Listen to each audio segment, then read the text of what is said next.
Hello बच्चों, चलिए देखते हैं रिलेशन एंड फंक्शन का एग्जांपल नंबर 12 देखते हैं क्या है। Let N be the set of natural number.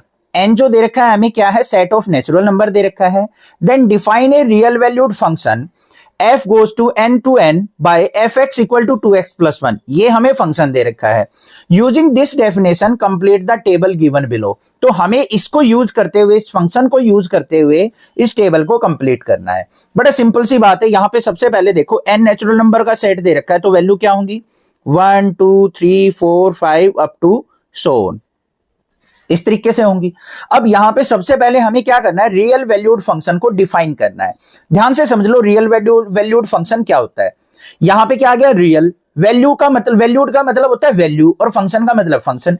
जिस फंक्शन में सारी रियल वैल्यूज होती हैं वो हमारा रियल वैल्यूड फंक्शन होता है। बस सिंपल सी बात हो गई। दूसरी, अगर डोमेन के फॉर्म में हम बात करें, ये फंक्शन ऐसा फंक्शन होता है जिसमें डोमेन में सारी की सारी रियल नंबर्स या फिर रियल वैल्यूज असाइन की जाती हैं। समझ में आ गई बात। जिस फंक्शन में डोमेन में सारी की सारी वैल्यूज रियल वैल्यू हो वो हमारा रियल वैल्यूड फंक्शन होता है। अब यहां पे फंक्शन देख लो, हमें क्या दे रखा है, इसका यूज करना है हमें fx equal to 2x plus 1। अब बच्चों ध्यान से देखो, हमें फर्स्ट में क्या निकालना है, f ऑफ 1 निकालना है। x की जगह 1 पुट कर दिया तो 2 मल्टीप्लाई 1 प्लस 1, तो कितना आ गया रिजल्ट, 3 आ गया। यहां पे फिलिंग द ब्लैंक्स फिल कर दो 3। ऐसे ही नेक्स्ट वाले को फिल कर देंगे। f ऑफ 2 फाइंड आउट करना है, तो क्या करेंगे, x की जगह 2 पुट कर दो, 2 मल्टीप्लाई 2 प्लस 1, क्या आ जाएगा, 2 2 जो 4 और 1 5। f ऑफ 3 निकालेंगे तो क्या आ जाएगा हमारे पास, 3 पुट कर दो, 2 मल्टीप्लाई 3 प्लस 1 7 आ गया। f ऑफ 4 निकाल लो, 2 मल्टीप्लाई 4 प्लस 1, क्या आ गया, यहां पे 9 आ गया। f ऑफ 5 निकाल लेंगे तो क्या आ जाएगा हमारे पास, जल्दी सोच लो, सारे के सारे ओड नंबर आ रहे हैं। 2 मल्टीप्लाई 5 प्लस 1 11 आ गया। f ऑफ 6 और 7 और निकालना है, तो 2 मल्टीप्लाई 6 प्लस 1, ये आ गया 13, और f ऑफ 7 क्या आ जाएगा हमारे पास, 2 मल्टीप्लाई 7 प्लस 1 15। इस टेबल को कंप्लीट कर दो।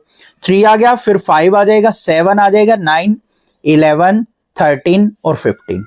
बस इस फंक्शन का यूज करते हुए हमने क्या कर लिया, इस टेबल को कंप्लीट कर लिया। यही काम आपको करना था। रियल वैल्यूड फंक्शन मैंने बता दिया है क्या होता है।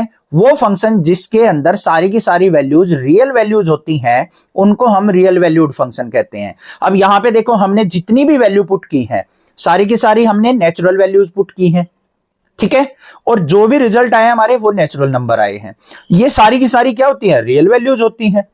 तो ये हमारे रियल वैल्यूड फंक्शन का यूज करते हुए हमने इस टेबल को कंप्लीट कर लिया। नेक्स्ट मूव करते हैं एग्जांपल नंबर 13 के ऊपर।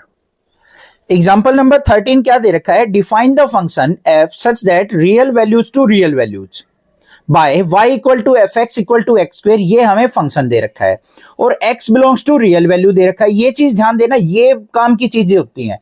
डोमेन और रेंज लिखने में ये बड़ी हेल्प करती हैं। कैसे करती हैं वो समझा दूंगा। Complete the table given below by using the definition what is the domain range of this function and draw the graph of function. भाई बड़ा इंपॉर्टेंट सा क्वेश्चन दे रखा है, बहुत कम बच्चे इस टाइप के क्वेश्चन को कर पाते हैं, तो ध्यान से समझना कैसे करना है। सबसे पहले देखो, हमें यहाँ पे रियल वैल्यूज दे रखी हैं। रियल वैल्यूज में तो आपकी सारी की सारी वैल्यूज आ जाती हैं। फंक्शन क्या दे रखा है हमें वो देख लो, fx equal to x square दे रखा है बच्चों। पहले तो इस फंक्शन का यूज करते हुए इस टेबल को कंप्लीट कर लो।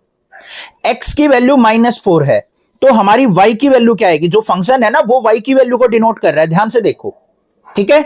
तो यहां पे x की वैल्यू -4 पुट करेंगे, जब हम यहां पे लिख भी दो x इक्वल टू -4, तो y इक्वल टू क्या आ जाएगा बच्चों, -4 का स्क्वायर इक्वल टू 16। ये आ गई 16। फिर हमने क्या किया, x की जगह -3 पुट किया, तो y की वैल्यू क्या आ जाएगी, -3 का स्क्वायर करेंगे तो क्या आ जाएगा, 9 आ जाएगा, ठीक है। फिर हमने -2 पुट कर लेना है, तो x इक्वल टू -2 पुट करेंगे तो y इक्वल टू क्या हो जाएगा, -2 का स्क्वायर, तो आ गया मेरे पास 4। ये वैल्यू बड़ी काम आएंगी क्योंकि ग्राफ भी डिनोट करना है, मैं ड्रॉ करना है यहाँ पे। फिर x इक्वल टू -1 पुट करेंगे तो y की वैल्यू क्या आ जाएगी, -1 का स्क्वायर इक्वल टू +1। फिर x इक्वल टू 0 पुट करेंगे तो y इक्वल टू क्या हो जाएगा, 0 का स्क्वायर इक्वल टू 0। ऐसे वैल्यू आ जाएंगी।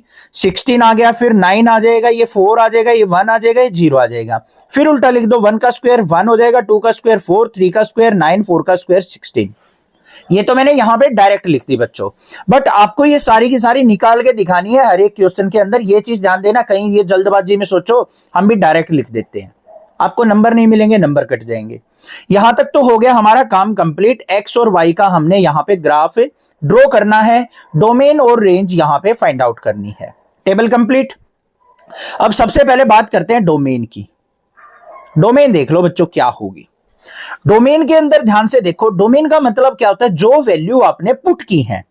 -4 पुट किया, -3, -2, -1, 0, 1, 2, 3, 4, या तो इन सारी वैल्यूज को लिख दो ऐसे, -4, -3, -2, -1, 0, 1, 2, 3, 4, ये हो गई हमारी डोमेन।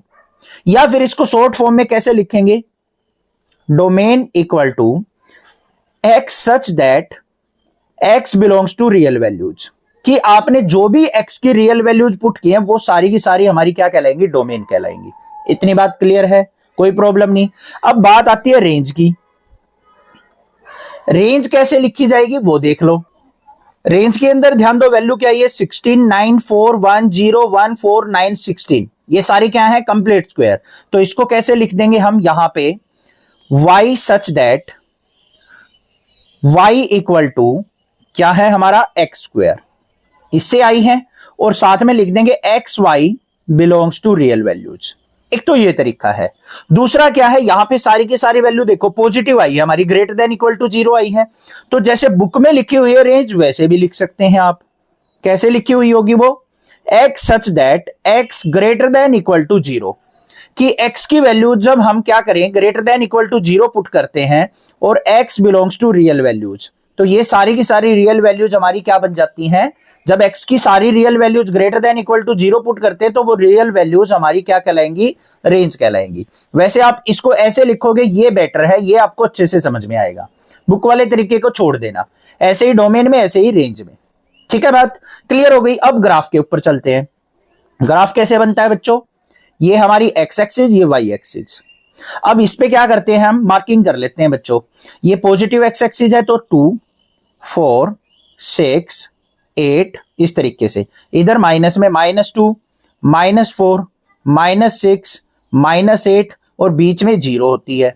ऐसे ही यहां पे -2, -4, -6 ये y डैश होगा, और ऊपर की तरफ चलेंगे तो ये 2, 4, 6, 8, 10। ठीक है, ऐसे चलते चले जाओ। अब ध्यान से देखो, जब हमने x की वैल्यू -4 पुट की, रिजल्ट हमें क्या मिला, 16। ये x की वैल्यू -4 है, 16 कहां होगा, कोई यहां पे होगा ऊपर जाके। फिर x की वैल्यू -3 पुट की तो y की वैल्यू 9 मिली, 9 कहां होगा, 8 और 10 के बीच में, यहां से होगा। फिर हमने क्या किया, x की वैल्यू -2 पुट की, ये रही, तो हमें रिजल्ट क्या मिला भाई, 4 मिला, ये रहा। फिर हमने क्या किया, x की वैल्यू -1 पुट की, इसके बीच वाली, तो हमें रिजल्ट क्या मिला, 1 मिला, ये आ गया।